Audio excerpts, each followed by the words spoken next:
Good morning, everyone. Good afternoon, good evening, whatever time you might be taking in the CUNY BMI dialogues. As we've said before, we're doing a four-part series on career dialogues. This is the third part.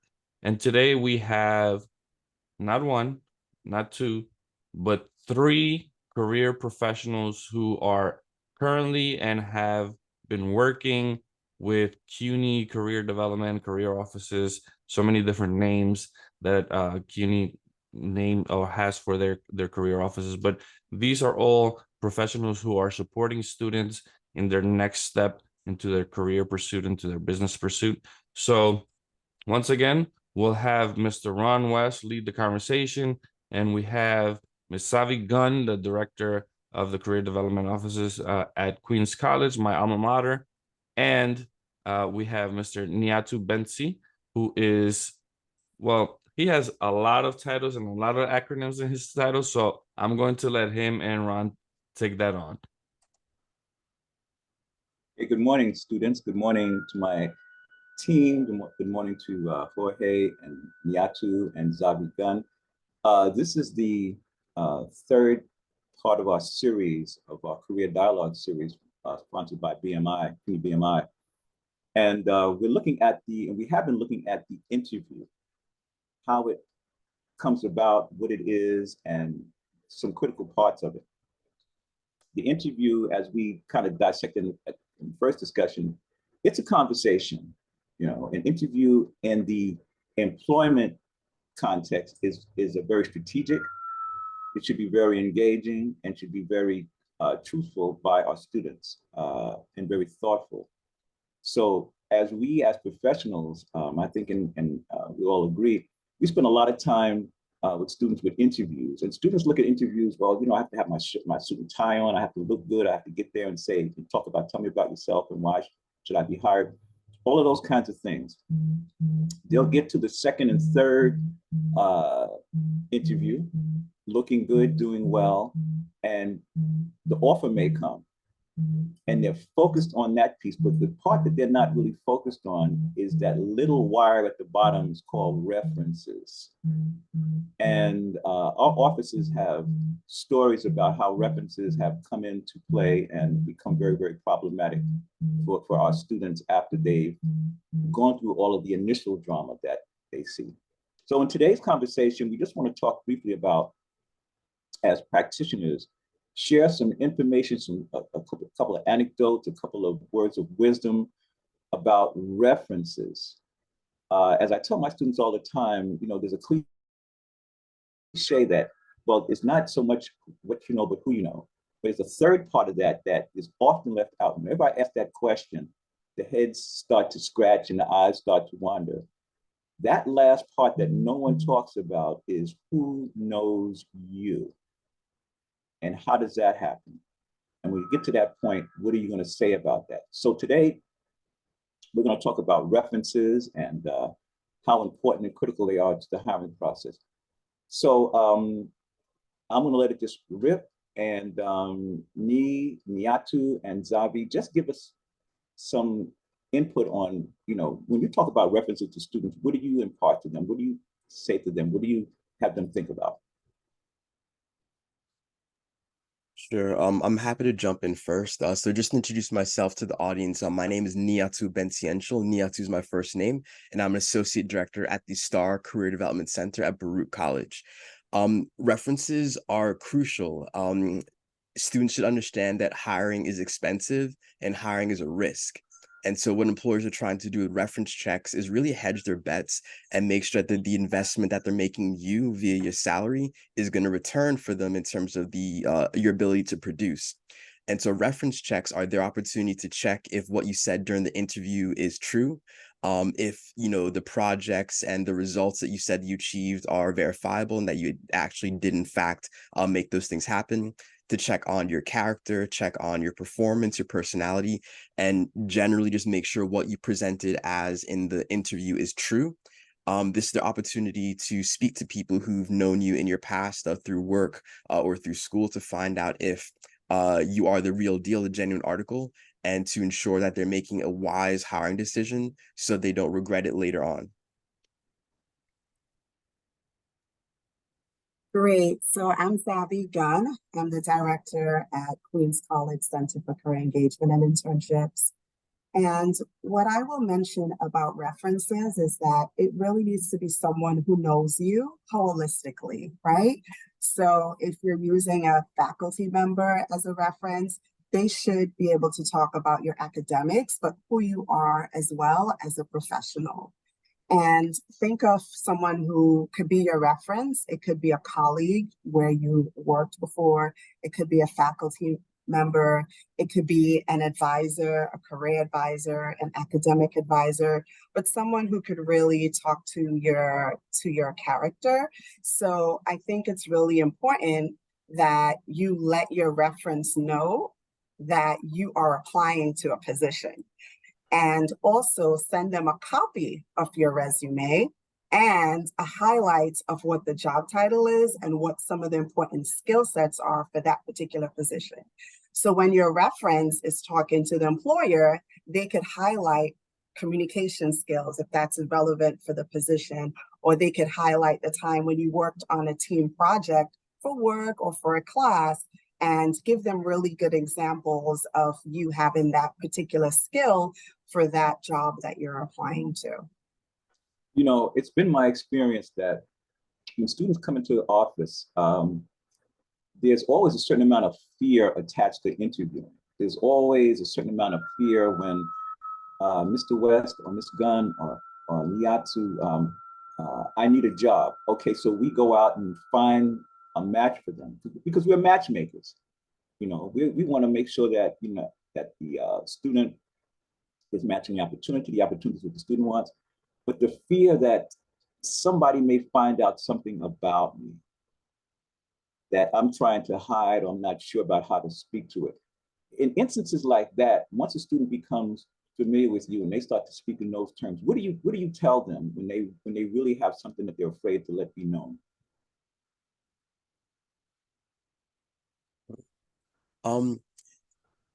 I mean, I'm trying to figure out where to start with my response because it really depends on what that particular thing is, right? I think that where I start with is in an interview, you're in control of your own narrative. And I always want to empower students to be in control of their own story and own their story, the good and the bad of their story. We all have value, we all have ups and downs, and we all have the ability to filter and share what we would or would not like to share during an interview process. And so I would remind them they do have control and that there are ways to frame negative things that may have less impact or may provide more context or insight that will enable the person on the other side of the table to understand where the student is coming from and may be able to allow the student to share that not so great thing in a way that's not too harmful to their candidacy.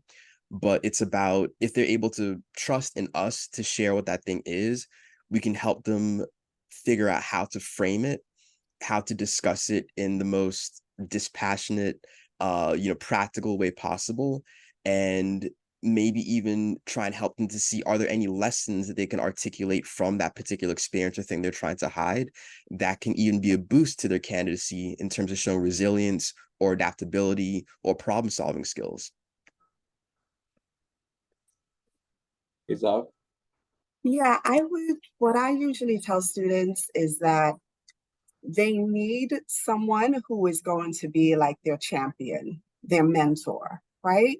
So I really advise students, I look at things positive, right? So instead of the glass being half empty, let's look at it as being half full, right?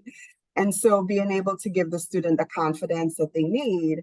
And I would also say talking points, right? Because I have had in the past students, they put me down as a reference, but they haven't told me what position they're applying to or that they were even searching for a job. So I think it's important for students to keep in touch with their references. It may be once a quarter or during the holidays just to kind of give updates. And so you really want your reference to talk about your positive attributes and how you can add value.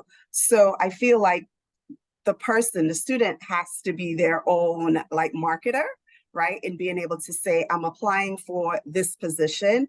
these are the skills that the employer looking for. What are some feedback that you would be able to provide to me and also mention to the reference? Because occasionally I would get questions that say something to the effect like, well, what is something that this person needs to improve, right? And to Niatu's point earlier, it's like, how do you take that negative experience or something that you're working on improving and be able to shape that in the conversation? And so you really want your reference to be authentic in areas that you need to improve in that's not detrimental to the position. So for example, it may be like, oh, this student is actually taking an advanced Excel spreadsheet workshop, right, in order to perfect their skills with, for example, pivot tables. So I think a conversation needs to happen with your reference first about what it is you're applying for, that they're going to call you, and what it is that you want them to highlight about the position that would be really important. You know, particularly with men of color, Black men. We've all met students who are brilliant once we get to know them. They're in college. Some are going to school because they have to go. Some truly want to go. But once they're there, and this is particularly that happens with men, once we get to know some of our male students, there's something about their relationships. They tend to move in ways that they'll do well in school, but they really haven't understood relationships socially, how to develop them, how to maintain them. Speak to that a little bit in terms of how you actually accumulate references as you continue life and you can call on them to speak to you. What advice would you give to male students in particular about how to create relationships that will become the ones that will support their career endeavors?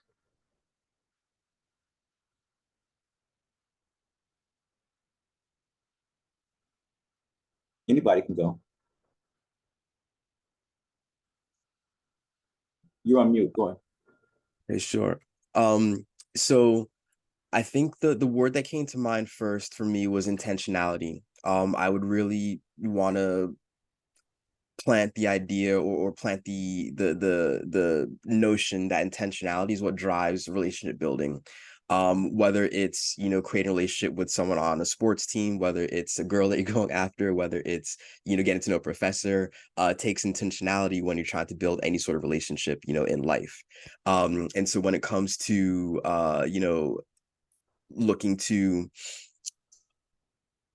build relationships that will eventually serve as references for you, you have to put in the time and the effort, if you like, build the social capital with that individual, so that when it's time to make a withdrawal in terms of them serving as your reference, for a job or what have you, they have there's enough deposits in the bank for you to actually make that withdrawal, and they're willing to serve as that reference for you.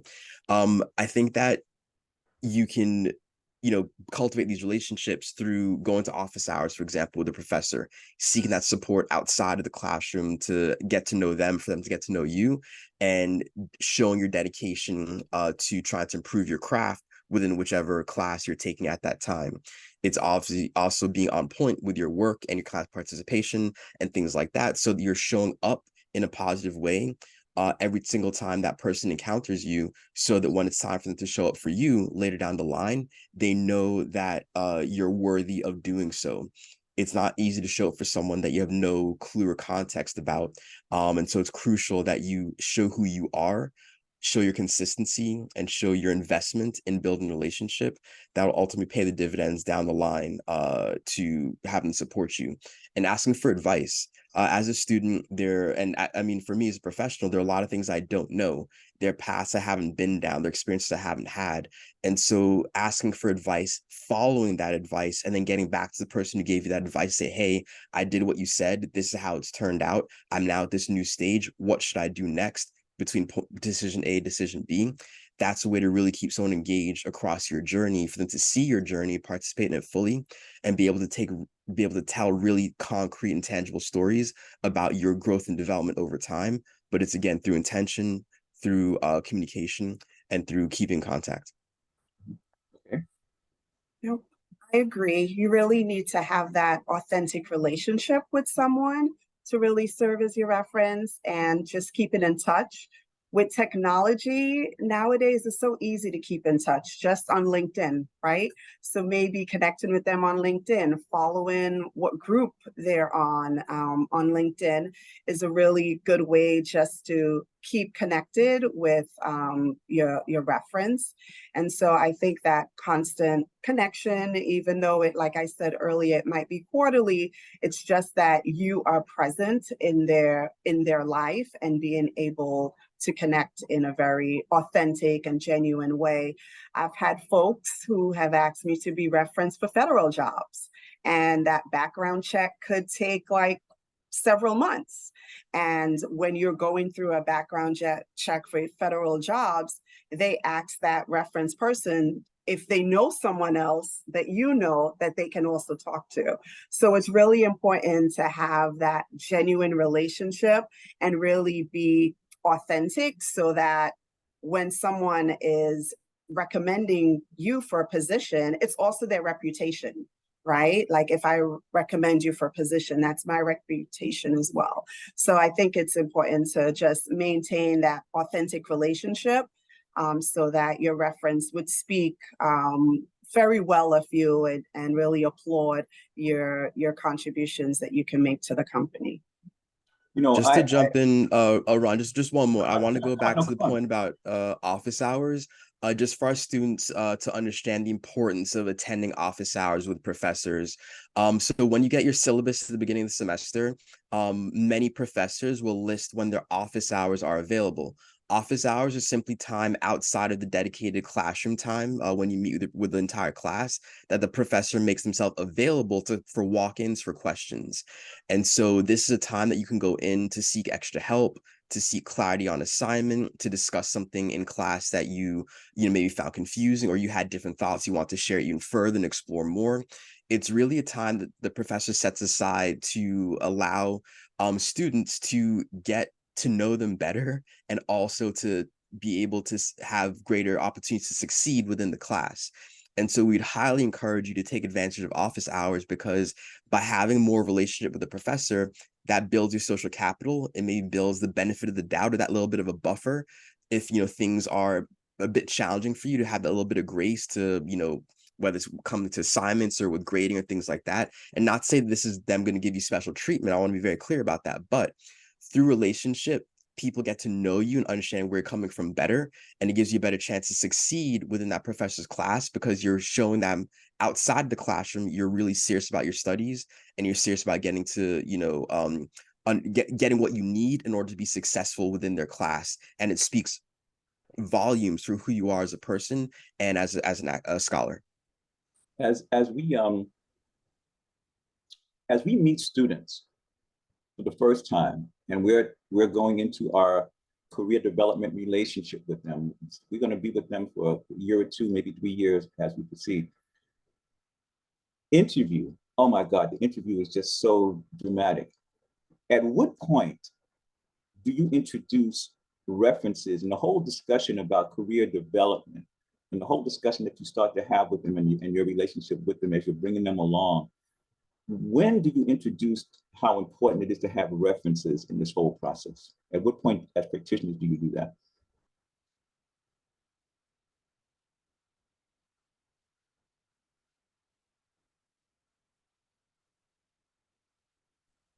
Okay, so with references, it's interesting, right? I feel like, honestly, I don't talk about references when I'm talking about a resume or interview prep, right? I feel like references happen later on in the conversation as student goes through multiple interviews and now they're getting to the final round. And at that point, it's also not only about references, but it's also about salary negotiation, right? So that could be another topic we talk about in the future. But I feel like with references, it's not like a fast food mentality, right? You can't just like have a professor one semester, get a grade A and say, oh, I'm just going to list them as a reference, and you haven't been connected, right? So it's important to, as Nia'atu say, like have intentional relationships. So what I would say to students is this semester, look at the faculty, like really look at the faculty and see like, who could really be my mentor? Who could be someone that I keep in touch with after I graduate because I'm really interested in the subject that they're teaching? And that would be the person that you want to serve as your reference, not the person that you may have gotten an A grade in the class and, you know, they just know you as doing a good paper, but you might have gotten a B in their class, but then you could have struggled in that class and now you have overcome that challenge in the class, right? So I think with references, it's like, who do you want as part of your network? And those are the people that you serve as references. So it's not, if it's a faculty member, it's important for you, if you have a faculty member, especially we're talking about employment, but many times you need references for professional school, right? If you're going to graduate school or medical school, you need references.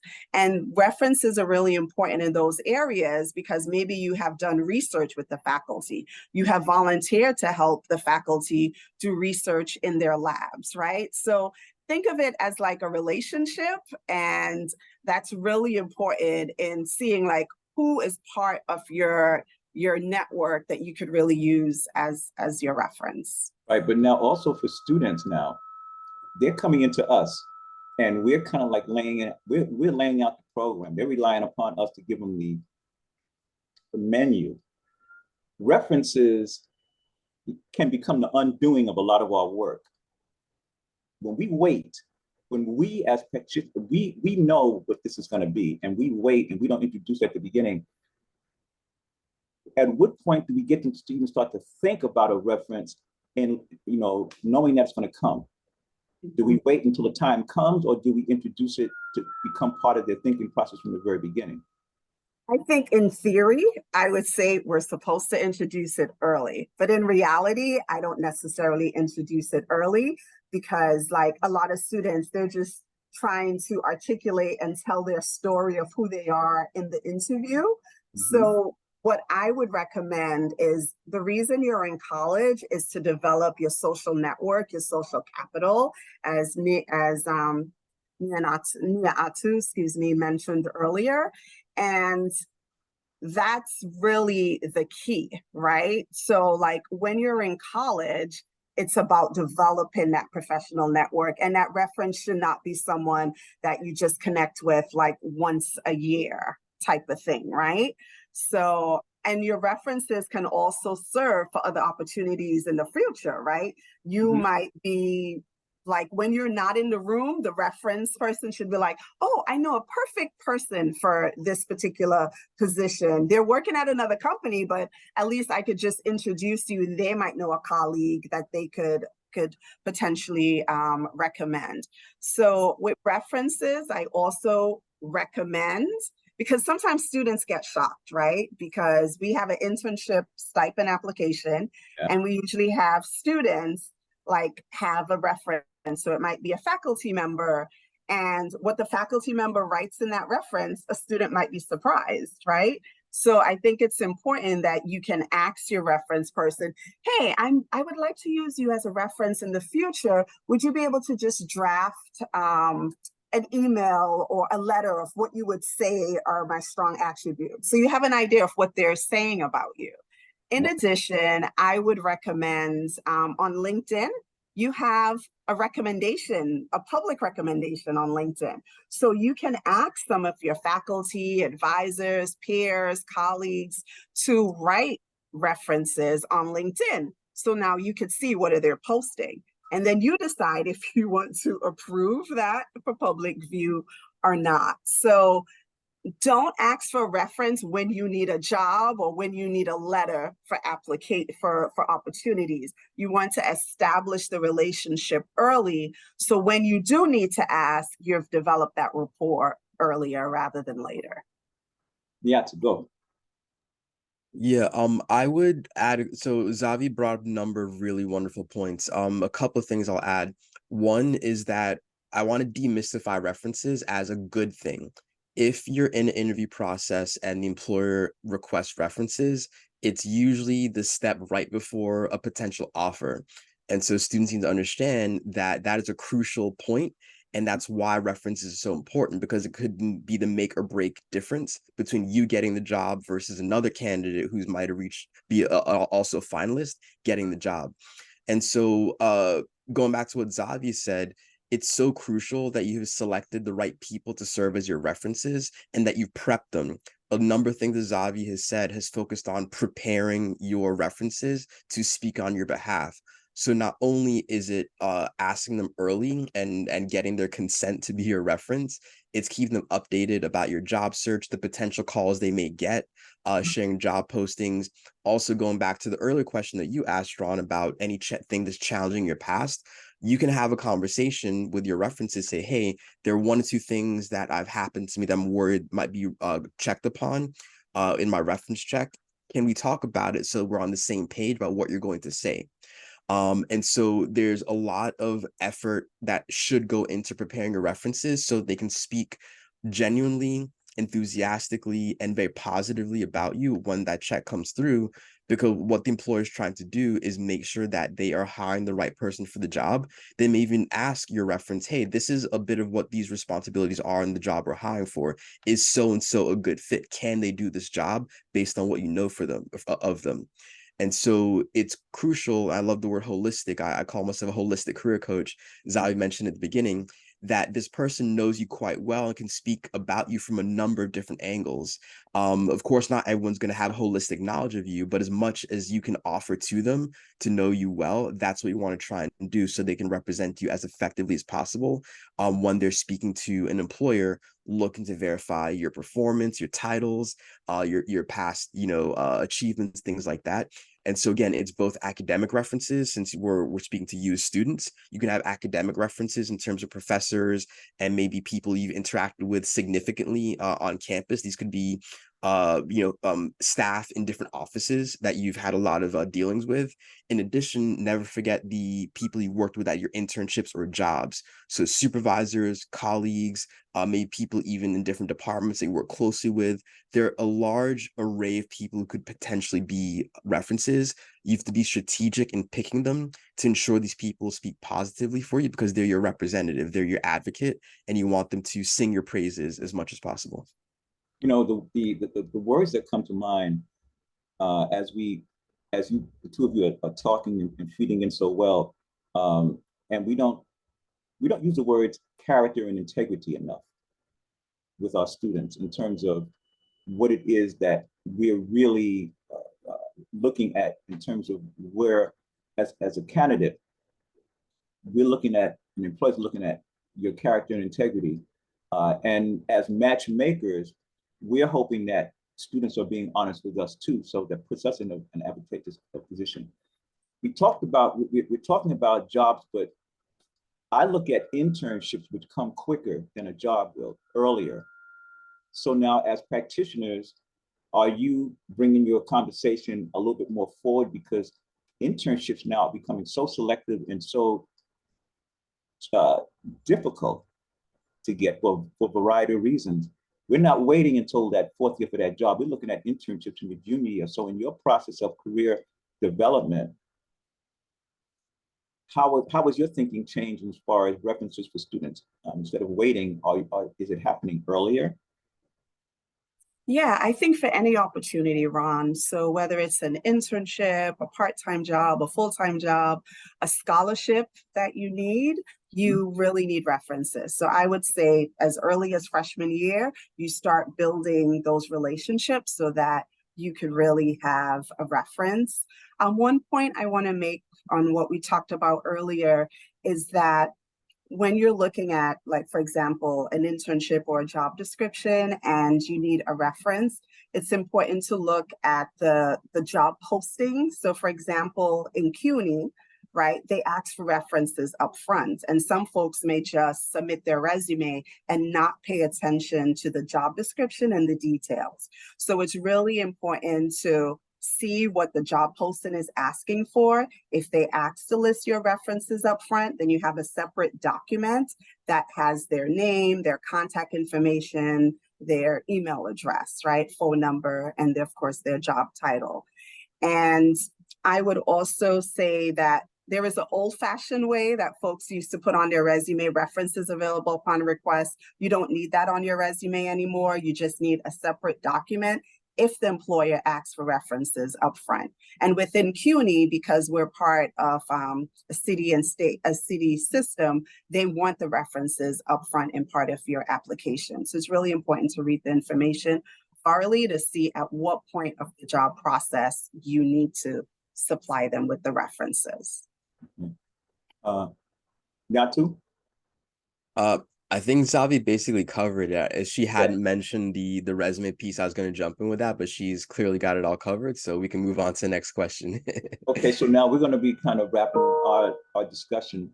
Put on your thinking caps now. What 2 bits of wisdom and advice would you like to pass on to students who are watching this when it comes to reference gathering, reference selection, and reference implementation? Leave us with 2 takeaways for students, each of them. I would say 1, have a diverse array of references you can call upon. Most employers will ask for 3 references for any application. That's the typical number. It wouldn't hurt to have maybe 5 or so that you can call upon, because different references will be able to speak to different aspects of who you are and the work that you've done. And so it may be beneficial to be able to mix and match who you offer as references based on the opportunity that you're applying to. So that'll be piece 1. Piece 2 is to be strategic. As I mentioned earlier, these references really can make or break your candidacy. And so you want to make sure that the individuals that you choose are people who are responsive to email or to phone calls, because a reference not being responsive can speak in a negative way. Unfortunately, it's out of your control, but if they're not picking up the email or the call to actually serve as your reference, that might knock you down a peg in your candidacy. So think of people who are responsive, people you built a solid relationship with, who know you well and know what you're about, and people who will enthusiastically champion. We've used the word champion before. I think Zavi mentioned earlier. You want people who are willing to be your champion, and that is someone who is really going to, who thinks the world of you and is not hesitant at all to share those thoughts with anyone who's asking. So I agree, it needs to be strategic in looking at who's going to be your reference. And this, I have to give examples. So one example would be a peer, right? So let's say you're involved in student government clubs on campus, you're part of the BMI program, you have a cohort. You can have a peer serve as your reference, right? If you've worked somewhere, you have that part-time job and you're working part-time, you're going to school full-time, maybe that person, your colleague, can serve as a peer because they can talk to you about how you work as a team, right? Then you have another level, which could be like a supervisor or a faculty member, right? Where they can serve as a reference because they have given you tasks to do and have you complete that particular task. And a third type of reference, which I guess as you advance in your career, you can get a third type of reference. But I would say think about the third type of reference as someone you may have mentored, someone that you may have given advice to, where you were able to show like, I'm a leader, I'm an advisor. So for those students that are on campus and that are like tutors, maybe the person you tutored that went from a grade B or grade D to an A, they can serve as a reference. So I think of it as 3 levels, which would be a peer, someone who supervised, and someone that you have helped or mentor that would be able to talk about who you are. So that shows you, again, from a holistic view. Sometimes folks call it a 360 view, right? From your peers, someone that you have mentored, and also from a supervisor. So that's what I would recommend. I have one last item to put on the table before we go. Is there a such thing as a non-traditional reference? I'm going to jump in on that. Okay. I'm happy you mentioned it. I had to. I would say, in addition, I know where you're going with the non-traditional, but what I want to cover is there are informal references, right? Informal. So for example, right, like if someone is applying to, okay, I'll just share my personal experience, right? So I used to work at Brooklyn and then now I work at Queens, right? I am pretty sure, because we're part of the CUNY system, that whoever the hiring people were at Queens would have called someone at Brooklyn at the Career Center to say, hey, informally, tell me about Zavi. So similar to Nianatu, like we're both in career services, right? If he was applying for a position at Queens, whether or not he listed certain people as references, I'm going to call them informally. I know I'm not supposed to say that publicly, but that is the reality. There are informal references within the CUNY system. And so similar to Jorge, Ron, we're all in CUNY system. If they're applying anywhere within our system, people are gonna make informal phone calls about folks. Whether or not they're supposed to do it, or whether or not they're going to admit it, that happens. So I think the moral of the story that I would say is just have a great rapport wherever you are, because in any industry, they know people. And if you have burnt bridges somewhere along your path, that may come back to bite you 5 years from now. So there are informal references. People send emails, they have phone calls about candidates based on where you have worked. Right. And just to add to that wonderful point about burning bridges, it's important to end well wherever it is that you are. So when you're leaving an internship, when you're leaving an academic institution, when you're leaving a job, be sure to leave well, as in have, positive goodbyes. You've done a good job. You have networked and gotten to know multiple people within the office, within the team.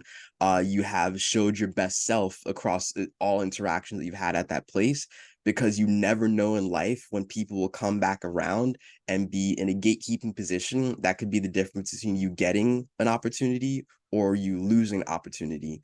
So it's crucial to leave places well, because that person could be a formal or informal reference down the line, and you always want to make sure you got your bases covered. Well, I want to say to the two of you, this has been wonderful. And for the students who will hear this and listen to your points are well made, and we're sincerely hoping that the points will be well taken. I would like to say thank you so much for your being here today, and that this was truly a very, I think, invigorating and very informative conversation. Thank you very much. Thank you, Ron. Thank you, Niatu. Thank you, Zavi, as always. Fantastic conversation. I myself learned a lot, right? Informal references. Now I know who else I need to speak to before I apply to any CUNY job. So thank you all for that. We hope that all students and alumni and overall anybody who is taking in these dialogues are learning as much as we are. As Ron said, this is the third installment. We have one more for you all, and it all can be found on the HOVA app, which will be our official platform for the CUNY BMI conference, and it will also live on our YouTube channel. So until the next time, thank you all so much. Thanks, Niatu.